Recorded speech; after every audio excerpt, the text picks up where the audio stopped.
Hello viewers, আসসালামু আলাইকুম। আমাদের প্রায়শই চাকরি বা অন্যান্য ক্ষেত্রে ছবি ক্রপ করার প্রয়োজন পড়ে। এই ছবির ক্ষেত্রে সাধারণত এটা 300x300 পিক্সেল এবং সিগনেচারের ক্ষেত্রে 300x80 পিক্সেল হতে হয়। আবার অনেক সময় কিলোবাইটস উল্লেখ করা থাকে। ছবির ক্ষেত্রে 100 কিলোবাইটস এবং সিগনেচারের ক্ষেত্রে 60 কিলোবাইটস এরকম সীমাবদ্ধতা থাকে। তো যাদের কম্পিউটার থাকে না তাদের এরকম ছবি কাটার ক্ষেত্রে অনেক সমস্যার সম্মুখীন হতে হয়। তো আজকের ভিডিওতে আমরা একটা অ্যাপ দেখাবো যেটা আপনারা প্লে স্টোরে পেয়ে যাবেন। সেই অ্যাপের মাধ্যমে খুব সহজে ছবি এভাবে ক্রপ করা যায়। তো অ্যাপটির নাম হচ্ছে ফটো অ্যান্ড পিকচার রিসাইজার। আমার এটা ইনস্টল করা আছে গুগল প্লে স্টোরে, এটা আর দেখালাম না। আপনারা প্লে স্টোরে ফটো অ্যান্ড পিকচার রিসাইজার লিখে সার্চ দিলে এরকম একটি অ্যাপ পেয়ে যাবেন। তো এরপর আপনারা অ্যাপে প্রবেশ করবেন। প্রবেশ করে এখানে প্রথমে দেখতে পাচ্ছেন যে সিলেক্ট ফটো। আপনি এখানে সরাসরি টেক ফটো দিয়ে ক্যামেরার মাধ্যমে নিতে পারেন।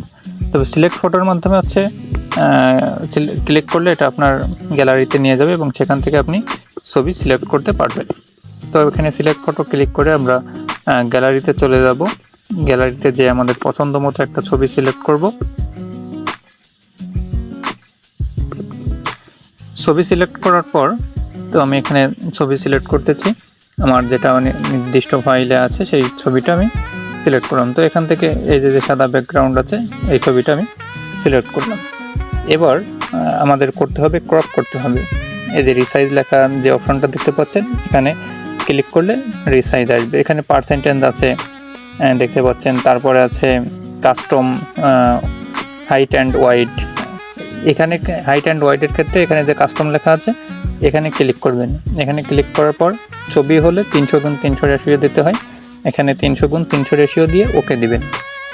ওকে দেওয়ার পর এখানে একটা অপশন আসবে ক্রপ, আর একটা অপশন আসবে স্ট্রেচ।